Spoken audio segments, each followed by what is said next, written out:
en se baignant dans nos sources, on va permettre de cicatriser et de désinfecter les blessures.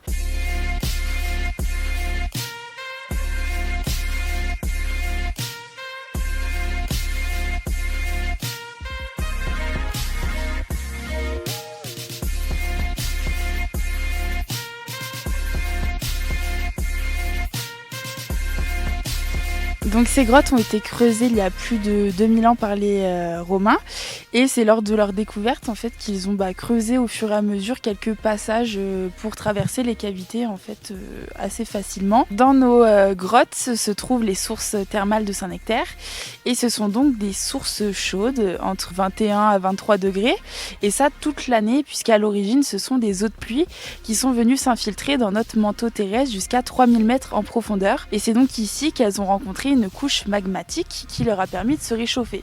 Parce que je vous rappelle qu'ici nous sommes donc en Auvergne et qu'il y a beaucoup de volcans dans notre région. Et c'est grâce au gaz carbonique que nos sources sont remontées à la surface et qu'elles ont pu ressortir donc chaudes et pleines de minéraux. Et c'est pour cela qu'on parle de sources thermo-minérales. Thermo pour la chaleur et minéral pour tous les minéraux s'y trouvant dedans. On a plusieurs bienfaits. D'une part, dans les sources, on retrouve du chlore qui lui va permettre bien sûr une désinfection. Et on retrouve également un minéral qui va un peu vous surprendre, de l'arsenic. Alors qui lui, je vous le rassure, dans nos sources n'est pas du tout dangereux, pas nocif pour la santé, puisqu'il y en a qu'à très faible dose.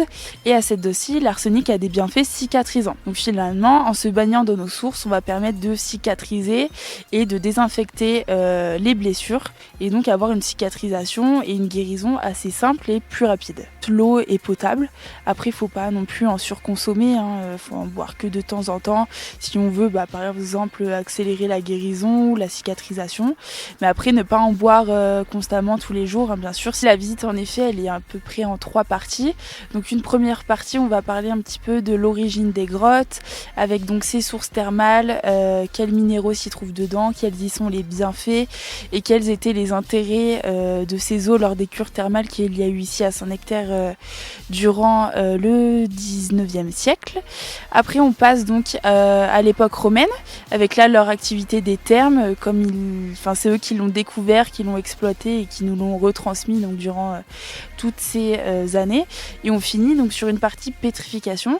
Donc là c'est tout simplement le recouvrement du calcaire sur des objets. Et donc le calcaire c'est un minéral qui se trouve dans l'eau et qui se dépose assez facilement ici sur nos objets puisque nos eaux à Saint-Nectaire sont très riches en celui-ci.